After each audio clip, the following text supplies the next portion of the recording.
Bismillahirrahmanirrahim. Allahümme salli ala Muhammedin və ali Muhammed. Hər vaxtınız xeyirli olsun.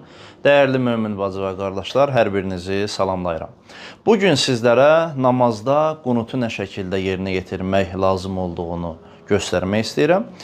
Bizim istər vacib namaz olsun, istər müstəhəbbi namaz olsun, ikinci rükətdə rukuya getməzdən əvvəl qunut tutmaq müstəhəbbidir, vacib deyil. Bəziləri elə güman edirlər, elə bilirlər ki, qunut tutmaq namazda vacibdir və qunut yerinə yetirməsəz namaz batıl olacaq. Xeyr, bu şəkildə deyil.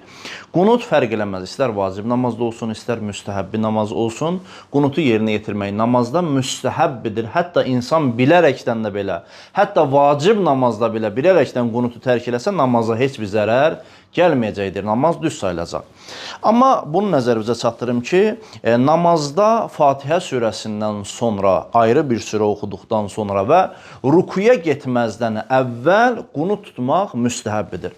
Qunutda da müstəhəbbidir ki, insan bütün barmaqlarını baş barmaqları istisna olmaqla müstəhəbbidir ki, birləşdirsin və üzünün müqabilində, üzünün qarşısında açıq şəkildə və əllərin içi yuxarı olmaq şərti ilə əllərin içinə baxmaq müstəhəbbidir. Yəni bu şəkildə qunut tutmaq müstəhəbbidir və bu şəkildə əlləri açdıqdan sonra qunutun istənilən qunutda istənilən zikir demək olar. Hətta bir salavat belə, yəni Allahümme salli ala Muhammedin və ali Muhammed də desəz belə kifayət edəcəkdir. Vəssalamu aleykum və rəhmətullah.